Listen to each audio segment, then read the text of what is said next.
जो मुस्कुरा रहा है उसे दर्द ने पाला होगा, जो चल रहा है उसके पाँव में छाला होगा। बिना संघर्ष के इंसान चमक नहीं सकता, जो जलेगा उसी दिए में उजाला होगा। संघर्ष क्यों बचे संघर्ष से? संघर्ष ही तो जीवन की आत्मा है। जितना कठिन संघर्ष होगा उतनी ही शानदार जीत होगी। एक बार एक किसान भगवान से बहुत ही नाराज हो गया। किसान बहुत मेहनती था, बहुत मेहनत से वह खेतों में अनाज उगाता, उसकी देखभाल करता, पर अक्सर उसकी फसल खराब हो जाती।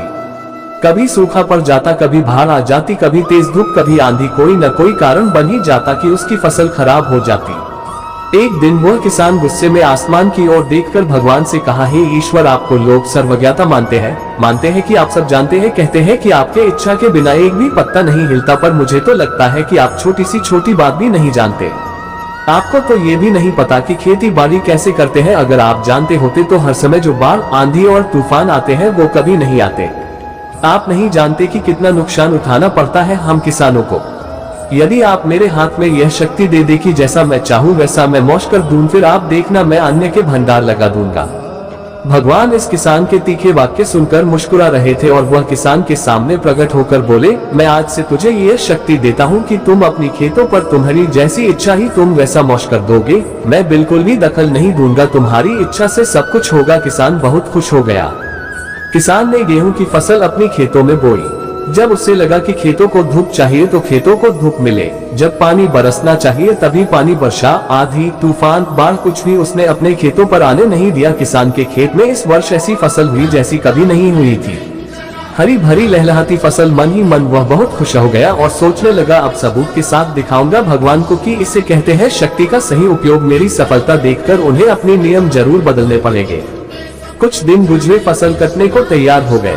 किसान बहुत उत्सुकता के साथ फसल को काटने लगा, पर जैसे ही उसकी नजर गेहूं की बालियों पर गया तो उसने अपना सिर पीट लिया और वह रोने चिल्लाने लगा।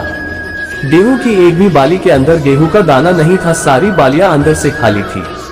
किसान बहुत दुखी हो गया। उसने भगवान को रोते हुए फिर पुकारा, हे प्रभु, तुमने ये मेरे साथ क्या किया? क्या तुमने मुझे कोई सजा दी? भगवान बोले, पुत्र, ये तो होना ही था। तुमने पौधों को संघर्ष करने का मौका ही कहाँ दिया? ना तो तुमने उन्हें आंधियों से जूझने दिया, ना तेज बारिश से सहने दिया और ना ही धूप में तपने दिया। एक भी चुनौती का सामना तुमने उन्हें नहीं करने दिया, इसीलिए सारे पौधे अंदर से खोखले रह गए। जब आंधी, तूफान, तेज बारिश और धूप पड़ती है तभी ये पौधा अपने अस्तित्व को बचाने के लिए संघर्ष करते हैं और इसी संघर्ष से एक बल पैदा होता है जिसमें शक्ति होती है, ऊर्जा होती है। और यही ऊर्जा पूर्ति तेरे गेहूं के दानों की तरह जो नहीं फूटी, तूने उन्हें कठिन परिस्थितियों से गुजरने ही नहीं दिया जहां उनके अस्तित्व का जन्म होता। सारे बालियां इसलिए खाली है, इसमें एक भी गेहूं का दाना इसलिए नहीं है क्योंकि तुमने अपने पौधों को संघर्ष कराया ही नहीं। याद रखिए, स्वर्ण में स्वर्णीय आभा तभी आती है जब वह आग में तपने, गलने और हथौड़े से पीटने जैसे संघर्षों से गुजरता है। कोयले का टुकड़ा हीरा तभी बनता है जब वह उच्च दाब और उच्च ताप की मुश्किल परिस्थितियों से गुजरता है। इसी तरह यदि हमारी जिंदगी में कोई संघर्ष ही ना हो, कोई चुनौती ही ना हो, तो हम भी गेहूं की बालियों की तरह खोखले रह जाएंगे, कोई अस्तित्व नहीं होगा हमारा। विपरीत परिस्थितियां, चुनौतियां, समस्याएं हमें और अधिक निखारती है। यदि जीवन में कठिन परिस्थितियां और चुनौतियां आए तो घबराना मत, बल्कि सामना करना।